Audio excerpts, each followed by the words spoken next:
Mari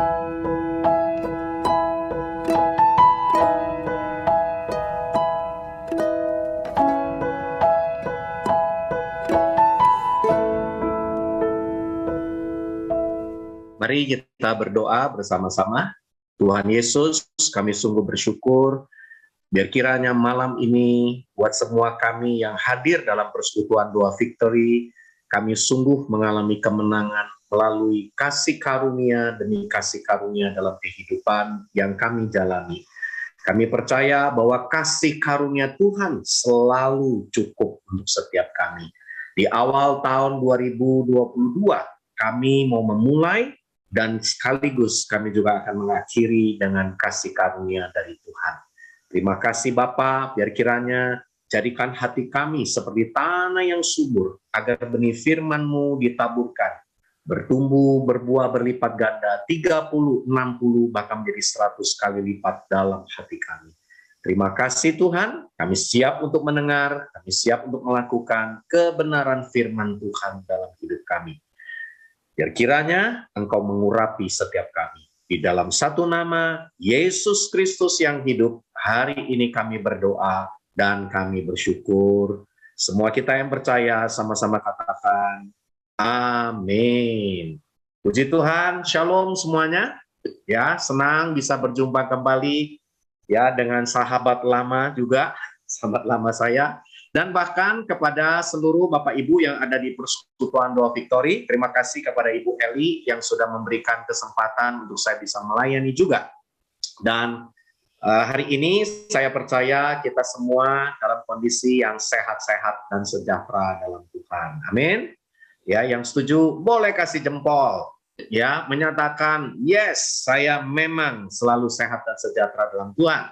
Oke, puji Tuhan, saya bersyukur untuk bisa memperkenalkan diri secara singkat. Ini keluarga saya, istri saya Friska, background-nya dokter gigi, tapi sekarang lebih banyak melakukan pelayanan wanita bijak ya di beberapa kota. Dan kemudian kami dikaruniai 3 anak. Ya, yang pertama sekarang sudah mau menjadi 1 tahun lagi menjadi dokter ya. Jadi doakan supaya sungguh juga bisa menjadi berkat. Yang kedua sudah lulus. Ya, sudah kerja juga, ya, lulusan dari perbankan, ya. Kemudian yang ketiga masih sekolah, ya. 2 putra, 1 putri, gampang menghafalnya 3J, Joshua, Jeremy, dan Jane. 3J, ya, supaya nanti kalau mengeja, ya, lebih mudah. Kalau absen di kelas juga, ya, lumayanlah ada di tengah-tengah, ya. Jangan terlalu depan, jangan terlalu belakang juga. Oke. Dan saya melayani di Abba Love Ministry dan juga sekaligus dalam pelayanan Direct Prince Ministry Indonesia, kemudian di Metanoia Publishing. Jadi sekiranya kalau ada yang mau membuat buku, ya kami bisa menolong. Kalau sudah ada bahannya, kami juga bisa menyiapkan penulisnya, ya supaya Bapak Ibu bisa juga jadi berkat lewat buku-buku rohani. Ya, oke. Hari ini saya senang, saya ingin menyapa kepada seluruh ya pribadi-pribadi jemaat Tuhan yang ada di Surabaya, kemudian di Jakarta, juga di Bali dan juga di Semarang. Nah, hari ini saya ingin berbagi di awal tahun tema yang saya berikan judul kasih karunia-Nya selalu cukup. Ya, boleh diperlihatkan? Kasih karunia-Nya selalu cukup. Ya, katakan bersama-sama, walaupun tidak terdengar suaranya, kasih karunia-Nya selalu cukup buat hidup kita, ya. Oke. Nah, hari ini saya mau ajak kita melihat firman Tuhan dalam Zakaria sebagai pembuka ya dari apa yang saya akan sampaikan kepada kita semua. Saya mau ajak kita baca bersama-sama, ya. Maka berbicaralah ia, katanya, inilah firman Tuhan kepada Zerubabel. Bunyinya, bukan dengan keperkasaan, bukan dengan kekuatan, melainkan dengan roh Tuhan, firman Tuhan semesta alam. Saudara-saudara yang terkasih, mari kita mulai di tahun 2022 seperti nubuatan dari Nabi Zakaria kepada Zerubabel. Siapakah Zerubabel? Zerubabel adalah salah satu pribadi yang dipercayakan untuk membangun bait Tuhan. Ya, dan ini adalah gambaran sebenarnya kita tidak lagi sedang membangun bait Tuhan, tapi kitalah bait Tuhan itu sendiri. Berarti kesimpulannya, apa yang menjadi pesan buat Zerubabel juga menjadi pesan buat saudara dan saya, karena kita semua adalah baitan di perjanjian baru. Dan Tuhan mengatakan kepada kita, mulai tahun 2022, dan saya yakin bahkan bukannya tahun ini, tahun-tahun selanjutnya, bukan dengan keperkasaan, bukan dengan kekuatan manusia, tetapi dengan Roh Kudus, dengan firman Tuhan yang akan memberikan kekuatan kita menjalani tahun ini. Ada amin? Dengan kekuatan bukan dari manusia, tapi dari Roh Kudus. Bahkan kita masih ingat ada nyanyiannya. Boleh di-request nanti ke worship leader yang luar biasa, ya. Oke, saudara, kemudian kita bisa membaca pada ayat yang ke-7. Siapakah engkau, gunung yang besar? Apakah di awal tahun ini kita sedang menghadapi gunung yang besar? Masalah yang besar?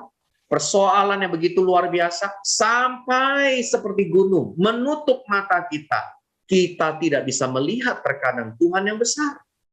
Hari ini, di depan Zerubabel, di depan kita semua, gunung yang besar janji Tuhan akan jadi tanah yang rata. Ada amin? Akan jadi tanah yang rata, akan diselesaikan, akan dituntaskan. Dan dikatakan, syaratnya, ada syaratnya. Kalau saudara mau mengalami gunung yang besar menjadi tanah yang rata, syaratnya adalah ia akan mengangkat batu utama. Siapakah ia? Zerubabel. Saudara dan saya akan mengangkat batu utama. Siapakah batu utama? Alkitab mengatakan dalam perjanjian baru, dialah batu karang rohani kita. Dialah yang terutama dalam diri kita. Dialah yang bernama Yesus, Sang Firman, Sang kasih karunia yang terutama. Dan kita meninggikan dia, angkatlah Yesus sebagai yang terutama. Ada amin? Dan dikatakan demikian, sedang orang bersorak, apa waktu kita mengangkat batu utama? Bagus, bagus sekali batu itu. Apa maksudnya? Apa ini bisnis batu? Apa ini batu yang dimaksud dengan batu yang khusus? Bukan. Ternyata kita bisa menemukan, ya, lanjutannya.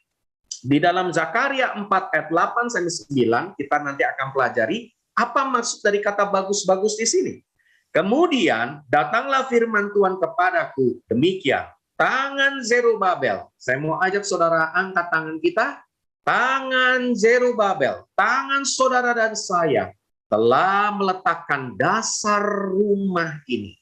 Mulai hari ini, apapun yang engkau letakkan dengan tanganmu di atas dasar rumah tanggamu, keluargamu, gereja, pelayanan, pekerjaanmu, maka tanganmu juga akan menyelesaikannya.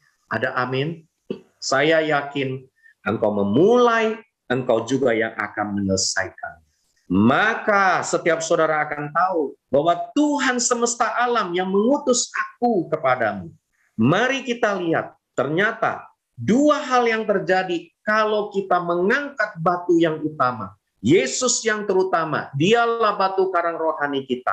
Apa yang terjadi? Yang pertama, gunung yang besar akan jadi tanah yang rata. Semua masalah yang kita hadapi, kita akan bisa melihat Tuhan akan membuat itu jadi rata. Kemudian yang terjadi, saudara yang memulai, apapun engkau yang akan menyelesaikannya juga. Tapi ingat, kuncinya apa? Kuncinya mengangkat batu utama. Dan orang bersorak, bagus-bagus sekali batu itu. Apa maksudnya? Coba lihat bahasa Inggrisnya. Zakaria 4 ayat yang ke-7 dalam King James Version berkata, kata bagus-bagus adalah grace, grace unto it. Artinya, ternyata bahasa Indonesia tidak terlalu tepat. Yang lebih tepat bahasa Inggris, yaitu kasih karunia. Kasih karunia menyertai kita semua. Amin, saudara. Kalau kita semua hari ini percaya gunung yang besar jadi tanah yang rata, tangan kita yang memulai dan menyelesaikan semuanya oleh karena kasih karunia dan kasih karunia terjadi dalam hidup kita. Wow, luar biasa sekali. Dan hari ini saya berdoa agar setiap saudara yang mendengar sharing firman, saudara akan mengalami kasih karunia demi kasih karunia. Kenapa? Kita perlu sekali kasih karunia. kelihatan dari wajah di Zoom. Ternyata walaupun yang terlihat dan tidak terlihat, ternyata perlu kasih karunia. Ada amin, saudara? Wow, ya. Boleh nggak kelihatan, tapi perasaannya terasa, saudara. Perlu kasih karunia. Kenapa? Karena di dalam Alkitab ada 125 kali kata kasih karunia. Berapa kali? Catat baik-baik, 125 kali. Dan ternyata tujuannya untuk apa? Karena dalam 365 hari, dibagi 125 hari, paling tidak 2,5 hari sekali, kita perlu kasih karunia untuk menghadapi berbagai tantangan dan masalah yang kita hadapi. Apakah benar? Tapi ternyata sekarang nggak perlu lagi 2,5 hari. Terlihat dari wajah saudara, setiap hari butuh kasih karunia. Waduh, ya, yang ngangguk ada pengalaman, yang diam lebih pengalaman lagi, saudara. Karena memang butuh kasih karunia. Amin, saudara? Ya, oke, puji Tuhan. Nah, 16 surat, kalau saudara perhatikan, catat baik-baik, 16 surat dari 21 surat perjanjian baru, ya, jadi di dalam Alkitab, 39 kitab di perjanjian lama, 29 di dalam perjanjian baru. Di dalam 29 perjanjian baru tersebut, ada 21 surat yang ditulis dalam perjanjian baru, dan 16 surat di dalamnya selalu ada kata kasih karunia di depan, dan kemudian ditutup juga dengan kasih karunia di belakangnya. Khususnya tulisan rasul-rasul Paulus, Petrus, Yohanes, saudara bisa menemukan selalu ada kata kasih karunia. Pulang dari tempat ini atau selesai dari Zoom ini, silakan boleh buka Alkitab. Temukan kalimat kasih karunia di depan dan ditutup dengan kasih karunia di belakangnya. Wow, jadi luar biasa sekali, kita memerlukan kasih karunia demi kasih karunia. Ya, nah hari ini saya mau ajak saudara melihat paling tidak ada 4 jenis kasih karunia yang saya temukan dalam Alkitab, yang saya ingin bagikan pada malam ini. Mari kita lihat. Yang pertama, Efesus 2 ayat 8 sampai ke 9. Ini adalah kasih karunia jenis yang pertama. Saya mau bacakan kepada saudara. Sebab karena kasih karunia, ada kalimatnya, kamu diselamatkan oleh iman. Itu bukan hasil usahamu, tetapi pemberian Allah. Itu bukan hasil pekerjaanmu. Jangan ada orang yang memegahkan diri. Saudara tahu, ini persis kalimat yang sama dalam Zakaria tadi. Bukan kekuatan, bukan keperkasaan, bukan karena kehebatan tangan kita, tapi karena roh Allah dalam diri kita. Amin, saudara. Jadi prinsip yang pertama, kasih karunia yang disebutkan, yang saya berikan warna kuning, yaitu kasih karunia. Mari kita lihat, yang menyelamatkan kita. Wow, puji Tuhan. Saudara, kita menerima kasih karunia yang pertama, yaitu kasih karunia yang menyelamatkan. Saya mau tanya, berapa banyak di antara saudara sudah menerima kasih karunia yang menyelamatkan? Ada yang sudah 10 tahun, ada yang sudah 15 tahun, ada yang 20 tahun, ada yang mungkin baru 5 tahun. Apa maksudnya kasih karunia yang menyelamatkan? Yesus sudah menyelamatkan kita.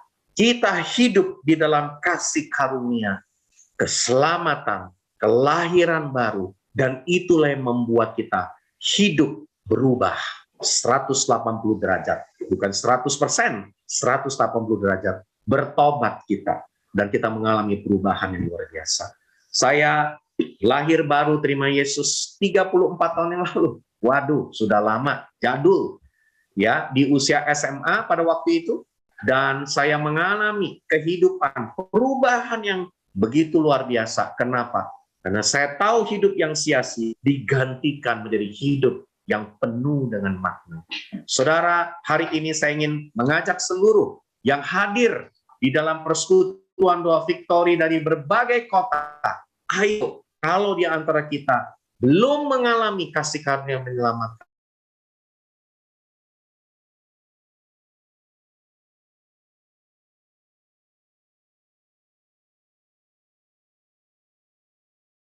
oke, apa banyak saudara yang sudah terima kasih karunia yang menyelamatkan? Boleh kasih tanda jempol juga di emoticon atau keluarkan jempol saudara. Kalau nggak kelihatan di layar, tidak apa-apa, keluarkan emotikonnya yang menyatakan kita semua menerima kasih karunia yang menyelamatkan kita. Puji Tuhan. Nah, tapi nggak cukup. Ada kasih karunia yang kedua. Kenapa kita perlu kasih karunia yang kedua? Karena ternyata sesudah diselamatkan, kita juga mengalami Roma 3 ayat 24 sampai 26. Coba kita lihat ayatnya. Ya, dikatakan demikian. Lanjutan dari kasih karunia pertama, ada kasih karunia kedua. Dan oleh kasih karunia, kembali ada kata kasih karunia, telah dibenarkan dengan cuma-cuma karena penebusan dalam Kristus Yesus. Jadi Yesus bukan hanya sekedar menyelamatkan kita, tapi dia juga membenarkan kita kembali. Apa maksudnya? Nanti saya akan jelaskan.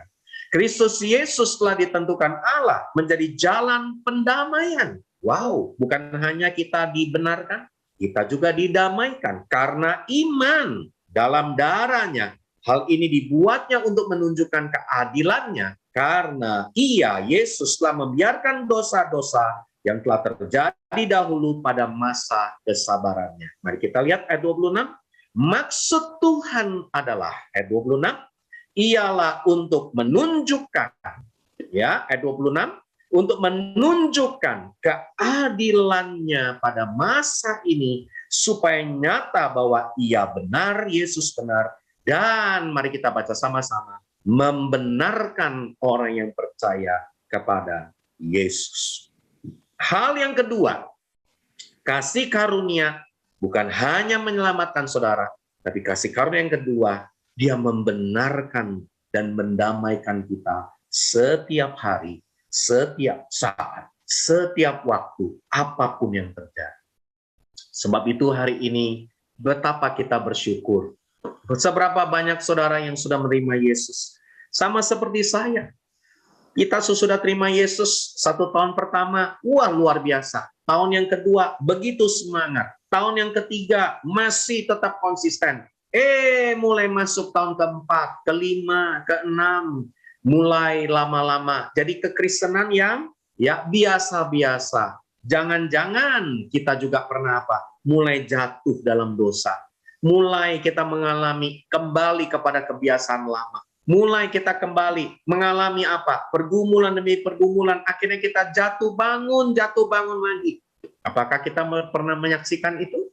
Ya, mungkin bukan kita, tapi ada orang-orang di sekitar kita. Ada pribadi-pribadi yang sudah kenal Tuhan Yesus, sudah terima kasih karunia yang menyelamatkan. Tapi akhirnya mereka hidup dalam tuduhan dosa. Mereka didakwa iblis. Mereka mengalami berbagai tekanan demi tekanan. Tapi hari ini saya mau kuatkan kepada semua saudara yang ada di PD Victory.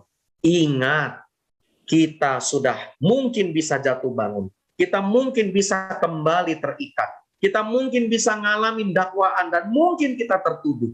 Tapi hari ini firman Tuhan bilang, ada kasih karunia yang akan mendamaikan engkau kembali. Yang akan membenarkan engkau kembali. Seperti firman Tuhan bilang apa? 7 kali orang benar jatuh. Berapa kali? 7 kali orang benar jatuh. Jadi orang benar juga bisa jatuh. Ya, jadi jangan berarti kita sempurna, tapi kita sedang menuju kepada kesempurnaan. 7 kali orang benar bisa jatuh, tapi firman Tuhan bilang tidak pernah dibiarkan tergeletak. Ada amin, saudara?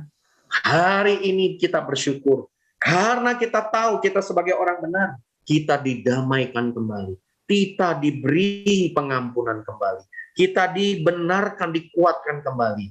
Hari ini, inilah namanya kasih karunia yang limpah buat saudara dan saya. Nah, tapi bukan berarti kita selalu hidup, dibenarkan, didamaikan, dalam artian jadi sembarangan sama dosa. Bukan. Ya, ini kalau diajarkan secara ekstrim, ini namanya hyper grace. Nah ini, tahu ya, pernah dengar hyper grace? Kasih karunia yang radikal grace.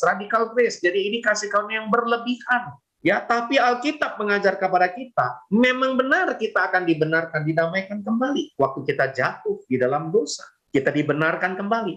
Namun ternyata bukan hanya seperti itu, ada keseimbangan lagi. Di mana ayatnya? Ada Titus 2 ayat 11 sampai 12. Coba kita lihat ayat ini kembali. Ya, ada kata kasih karunia kembali. Karena kasih karunia Allah yang menyelamatkan semua manusia sudah nyata. Menyelamatkan itu apa? Kasih karunia yang pertama. Benar? Ya, tapi kasih karunia yang menyelamatkan itu bukan hanya sekedar membenarkan dan mendamaikan kita. Ayat 12 dikatakan juga, iya, ya di sini siapa?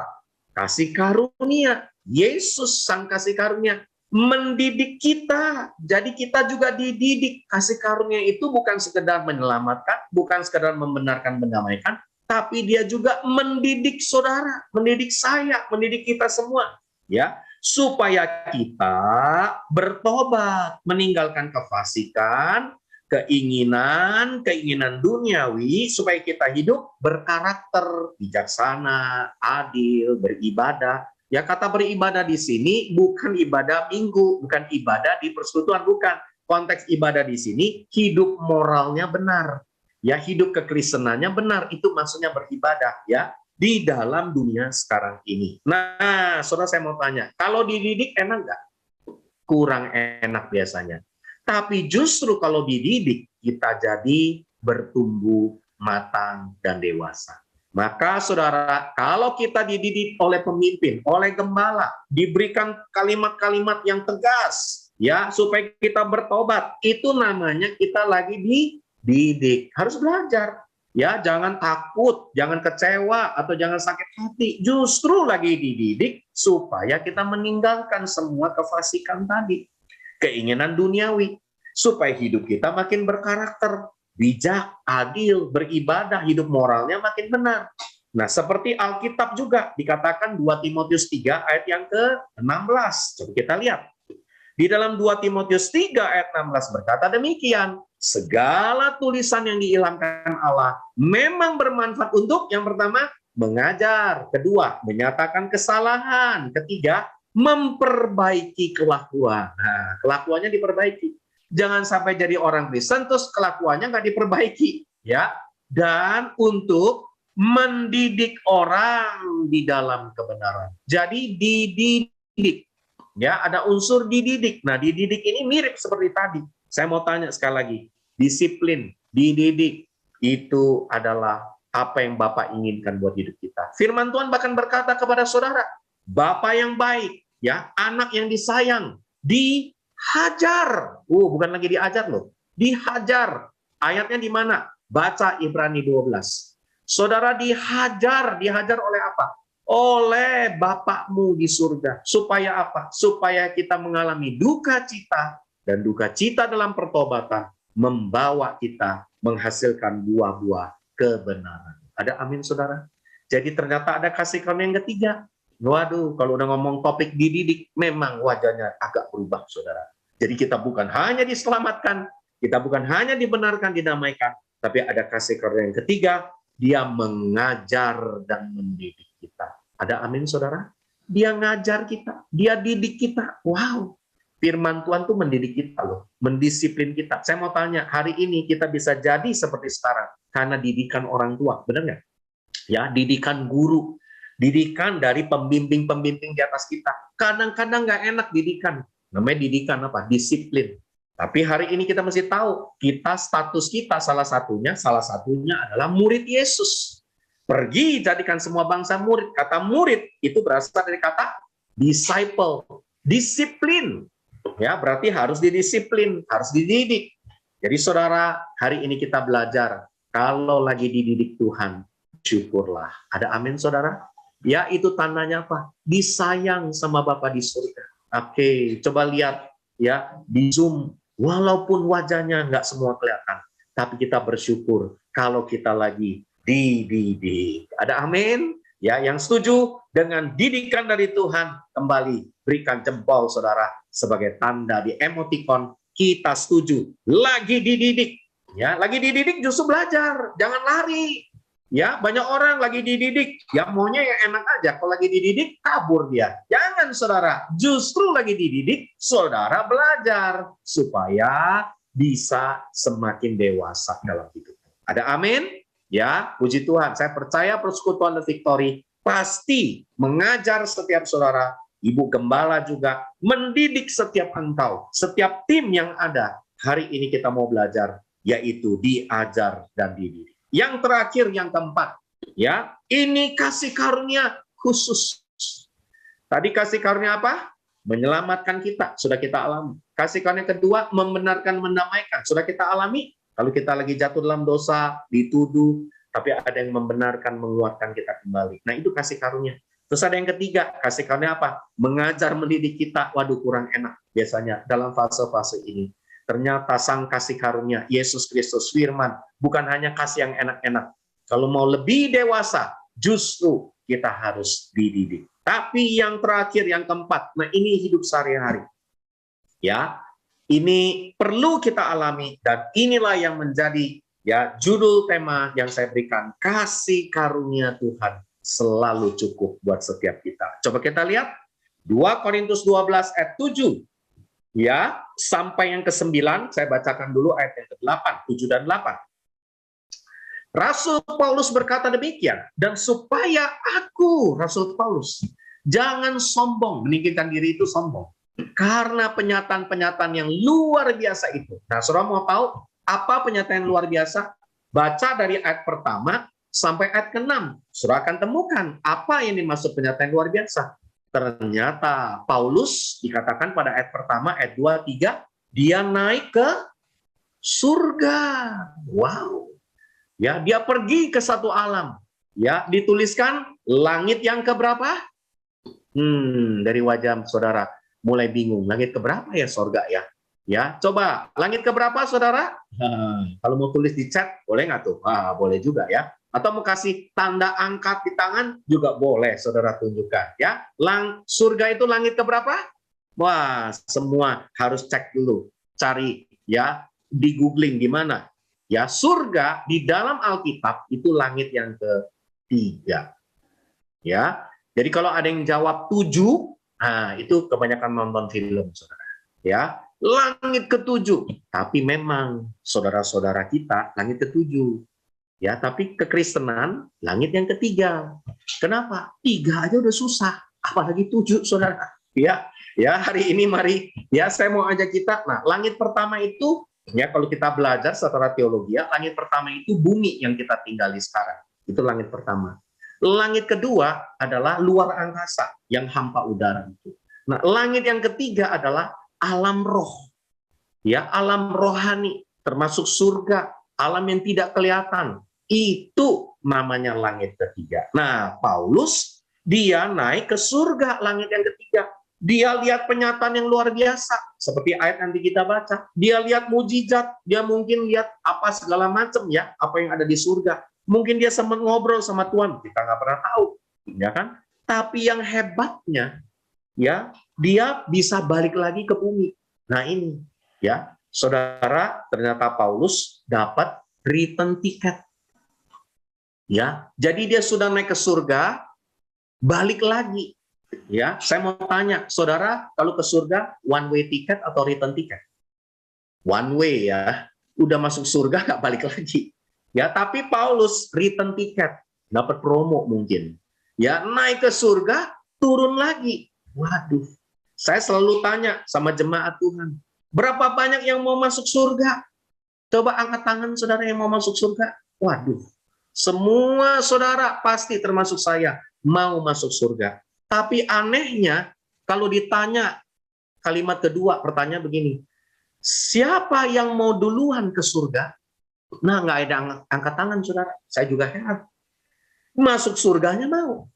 Tapi angkat tangan duluan mau masuk surga, nggak ada yang mau. Aneh juga. Padahal surga itu enak banget. Waduh, ya. Jadi yang ketawa memang saudara, ya itu menggambarkan diri kita semua. Ini, ya saudara, siapa yang mau ke Amerika? Semua angkat tangan karena memang pengen ke Amerika. Mau duluan? Pengen duluan. Kalau perlu rebut-rebutan beli tiket duluan ke luar negeri atau ke luar kota misalnya. Ya, tapi kalau ke surga kayaknya tiketnya pengennya belakangan semuanya. Ya, kalau perlu kasih kesempatan kepada yang lain. Waduh, ya memang besar hatinya ya, memberi kesempatan kepada orang lain. Oke, nah jadi kalau sudah temukan, maka dikatakan supaya dia tidak sombong karena penyataan yang luar biasa tadi, maka Aku diberi, mari kita baca sama-sama, suatu duri di dalam dagingku. Ada duri di dalam daging. Nah, Paulus ini, Rasul Paulus, duri dalam dagingnya apa? Dia ngalamin utusan iblis. Waduh, serem juga ya. Utusan iblis untuk menggocoh. Nah, kata menggocoh itu di dalam King James Version artinya buffet. Tahu buffet? Kalau pergi ke restoran atau ke hotel, makan pagi biasanya apa? All you can eat buffet. Ya, free flow, minum sebanyak-banyaknya, makan sebanyak-banyaknya, perutnya sampai ya benar-benar ya bisa terlihat ya perutnya buffet banget, ya kan? Nah, ternyata Paulus ngalamin ya iblis datang menggocoh dia, buffet, all you can eat. Kalau makan mah boleh, kalau masalah repot kalau buffet terus. Itu artinya apa? Paulus menghadapi duri dalam daging nggak berhenti-henti, bolak-balik, itu terus. Itulah namanya duri dalam daging. Itulah namanya dia digocok, bolak-balik, menggocok itu bolak-balik, itu lagi, itu lagi. Tujuannya supaya aku jangan meninggikan diri. Ngulang lagi tuh kalimatnya yang di atas. Ya, tentang hal itu aku sudah berapa kali? 3 kali berseru kepada Tuhan. Ya, berapa kali? 3 kali berseru kepada Tuhan supaya utusan iblis mundur. Ya kan? Nah, hari ini saya mau kasih lihat duri dalam daging ini mirip kayak jarum tuh. Ya, coba ada gambarnya. Ya, saya sudah kasih buatkan gambarnya. Ya, bisa diperlihatkan? Nah, ini gambarnya. Ya, coba. Oh, duri, jarum. Saya mau tanya, berapa banyak saudara-saudara, Bapak Ibu pernah ngalamin nggak namanya kena duri waktu makan ikan misalnya? Pernah kena? Saya yakin tidak ada satu orang pun yang nggak kena. Pasti pernah pengalaman. Minimal 1 kali. Benar nggak? Itu duri nyangkut di leher. Makanya saudara, ada orang bilang, cepat, ya kan, kasih nasi digumpal, masukin ke leher, supaya nanti ya durinya ngikut sama nasinya, nanti bisa ditelan dikasih air.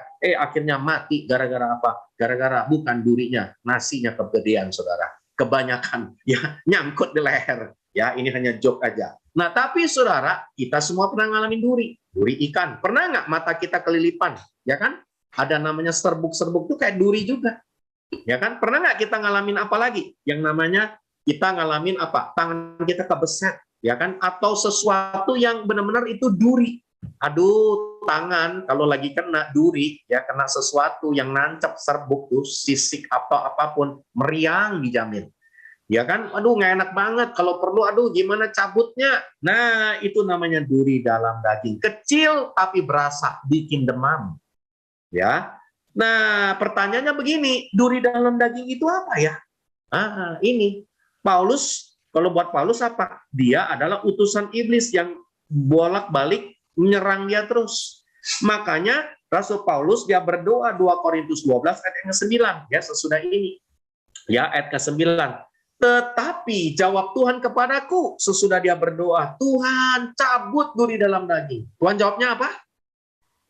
Hai anakku, aku akan cabut duri dalam daging. Begitu? Tidak.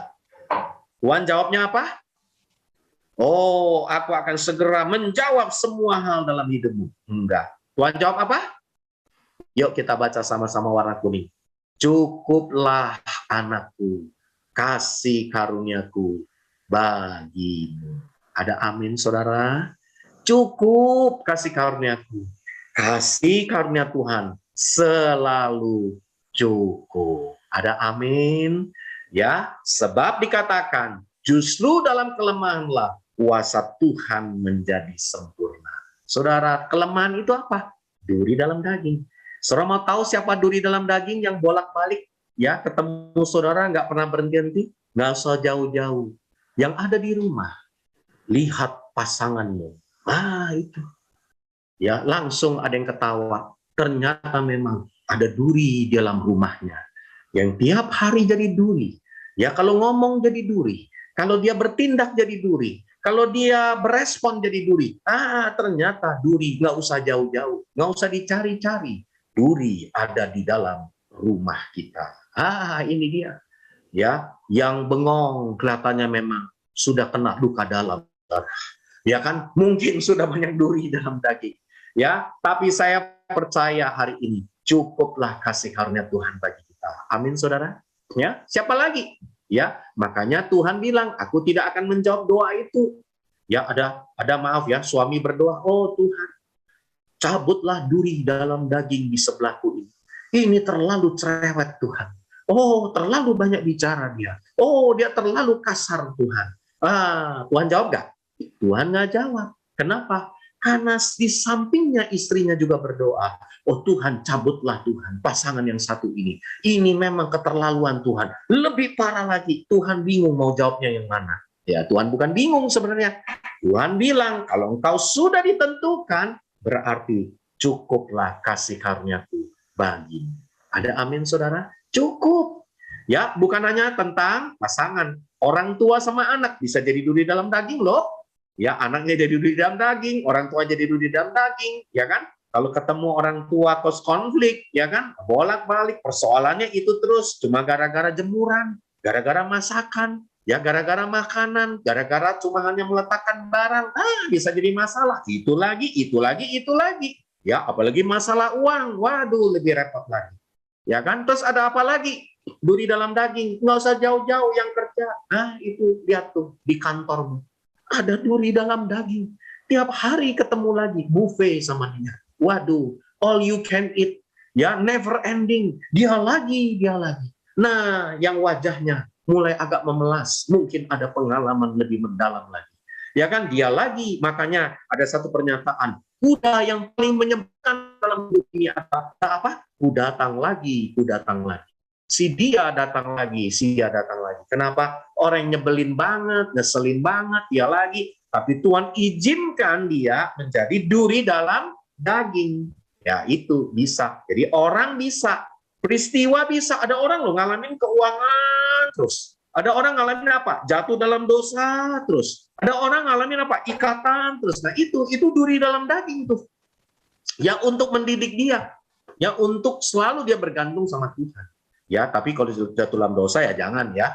Itu kan memang bagian yang lain. Tapi peristiwa, kejadian, orang, heran ya kenapa ketemu dia lagi Pak. Ya, kalau ketemu dia, aduh, duri dalam daging. Nah, itu bisa Tuhan izinkan. Lalu bisa juga penyakit. Ya, Paulus menurut catatan kalau surat belajar, Paulus itu sebenarnya diprediksi punya penyakit mata. Ya, ini menurut dugaan, tafsiran ya. Punya penyakit mata. Jadi dia itu punya kendala. Dia itu nggak bisa melihat dengan jelas. Atau ada problem di matanya. Saudara, sakit juga bisa duri dalam daging. Tapi hari ini, kalau engkau berkata, Tuhan cabut. Mungkin Tuhan belum mencabut. Coba kita lihat kembali ke 2 Korintus 12 ayat 9. Yuk, saya mau ajak kita baca sama-sama dari 9b. Sebab itu, terlebih suka aku bermegah atas kelemahanku, duri dalam daging, supaya apa? Kuasa Kristus turun menaungi aku. Ada amin, saudara? Kuasa Kristus turun. Saudara mau mengalami kuasa Kristus turun menaungi engkau? Saudara mau mengalami kuasa Tuhan yang sempurna terjadi dalam hidupmu? Puji Tuhan. Saya ucapkan selamat menikmati duri dalam daging. Wah, ini dia. Puji Tuhan. Maka yang keempat, ya, saya mau sampaikan, kasih karunia yang keempat adalah kasih karunia yang memampukan dan mencukupkan. Selalu saudara dimampukan, saudara selalu dicukupkan, bisa menghadapi semuanya itu. Ada amin? Saya mau tutup firman Tuhan hari ini dengan 2 ayat yang berkata demikian. Sebab itu, marilah kita dengan penuh apa? Mari kita baca. Keberanian menghampiri tahta kasih karunia, supaya kita menerima rahmat dan menemukan kasih karunia untuk mendapat pertolongan kita pada waktunya. Ada amin, saudara? Mari kita datang, lewat kita menyembah Tuhan, lewat kita berdoa, lewat kita ada di persekutuan Victory, lewat kita hari ini beribadah hari Minggu, lewat hidup kita, lewat saat teduh kita sedang datang kepada Sang kasih karunia itu. Maka 1 Petrus 2 ayat 6 berkata sebagai ayat terakhir, sebab ada tertulis, Ya, ada tertulis dalam kitab suci, sesungguhnya Bapa di surga meletakkan di Sion sebuah batu yang terpilih. Kita jadi ingat kembali ke Zakaria tadi, nggak usah dibuka lagi ayatnya. Angkatlah batu utama. Siapakah batu utama? Yesus Kristus yang terutama dalam diri kita. Sebuah batu yang terpilih. Sebuah batu penjuru yang mahal. Dan siapa yang percaya kepadanya? Mari kita baca sama-sama. Tidak akan dipermalukan. Ada amin, saudara. Siapa yang percaya, siapa yang hidup dalam kasih karunia Yesus Kristus, memegang batu penjuru, batu yang utama tadi, kasih karunia, grace unto it. Kasih karunia akan datang, hidup saudara tidak akan pernah dipermalukan. Ada amin, saudara. Hari ini saya mau tutup firman Tuhan. Kasih karunia Tuhan selalu cukup buat setiap kita. Saudara, saya percaya, sama seperti firman yang saya bagikan, saya sudah mengalami bagaimana kasih karunia di kasih karunia mendidik saya, membawa saya selalu cukup dalam berbagai hal. Saya lahir ya dari keluarga ya di mana orang tua saya ya pernah mengalami masa berhasil, tapi juga mengalami akhirnya masa sulit. Tapi saya bersyukur setelah ikut Yesus selama 8 tahun, ya di awal waktu saya ikut Yesus 8 tahun, mungkin ya tidak dan belum melihat. Biasanya orang dapat janji kan, wah Tuhan pasti melakukan. Saya belum ngalamin apa-apa. Tapi 8-10 tahun kemudian, saya mulai melihat kasih karunia demi kasih karunia mulai mengalir. Tuhan mulai lakukan, Tuhan mulai didik, Tuhan mulai proses, Tuhan mulai ajar saya, sehingga saya akhirnya tahun 1997, 24 tahun yang lalu, saya memberikan diri untuk melayani Tuhan sepenuh waktu.